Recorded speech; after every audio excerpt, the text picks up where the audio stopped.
நம்ம ஏஷியன் பெயிண்ட்ஸ்ல புதுசாக ஒரு ஸ்ப்ரேயிங் மிஷின் லான்ச் பண்ணியிருக்கோம். அதோட பேர் என்னன்னு கேட்டிங்கன்னா இன்ஸ்டன்ட் 8.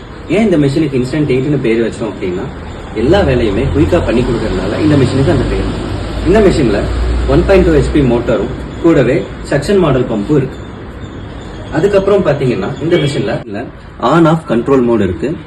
பின்ன 2 மோடு இருக்கு. என்னன்னு கேட்டிங்கன்னா ஸ்ப்ரே மோடு ஒன்று, பிரைம் மோடு ஒன்று. கூடவே நமக்கு ப்ரெஷர் கண்ட்ரோல் ரெகுலேட்டர் இருக்கு. இதனால 2500 PSI வரைக்கும் உங்களால் மேக்ஸிமம் வச்சு யூஸ் பண்ண முடியும். நம்ம மெஷினோட வெயிட்னு பார்த்தீங்கன்னா அரௌண்ட் ஒரு 10 kg அவ்வளோதான் வரும். ஸோ உங்களால் எங்கே வேணாலும் கொண்டு போக முடியும், எங்கே வேணாலும் எடுத்துகிட்டு வர முடியும். கான்ட்ராக்டர் ஃப்ரெண்ட்லியாக இருக்கும். 33 feet போஸும் கொடுத்துருவோம். அது மட்டும் இல்லாமல் கன்னும் பார்த்தீங்கன்னா 4 finger grip gun. அதாவது இது வந்துட்டு ஹேண்டில் பண்ணுறதுக்கு ஈஸியாக இருக்கும். ஸோ இது வந்துட்டு 360 பேஸில் வரும். ஸோ உங்களால் எந்த பக்கம் வேணாலும் திருப்பி உங்களால் ஈஸியாக யூஸ் பண்ணி அடிக்க முடியும். அடுத்து இப்போ இந்த மெஷின் எப்படி ஸ்ப்ரே பண்ணலாம்னு நான் உங்களுக்கு காட்டுறேன். பாத்தீங்க அப்படின்னா டியூபோட ஒரு எண்ட மெஷின்லயும் ஒரு எண்ட கன்னுக்கும் நம்ம கொடுத்துருக்கோம். டிப்பும் நம்ம மாட்டியாச்சு.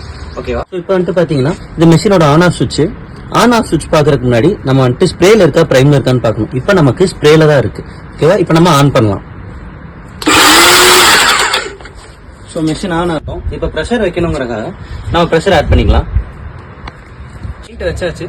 நான் உங்களுக்கு இப்போ எப்படி அடிச்சு காட்டுறதுன்னு காட்டுறேன். சரிங்களா?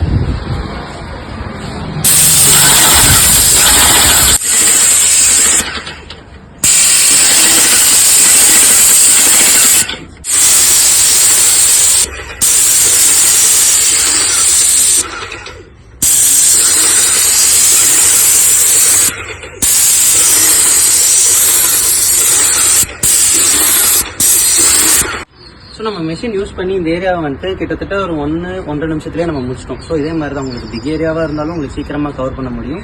அதுவும் இல்லாமல் இது ஒரு முன்னாடியே சொன்ன மாதிரி இது கான்ட்ராக்டர் அண்ட் பட்ஜெட் ஃப்ரெண்ட்லியான மெஷின்.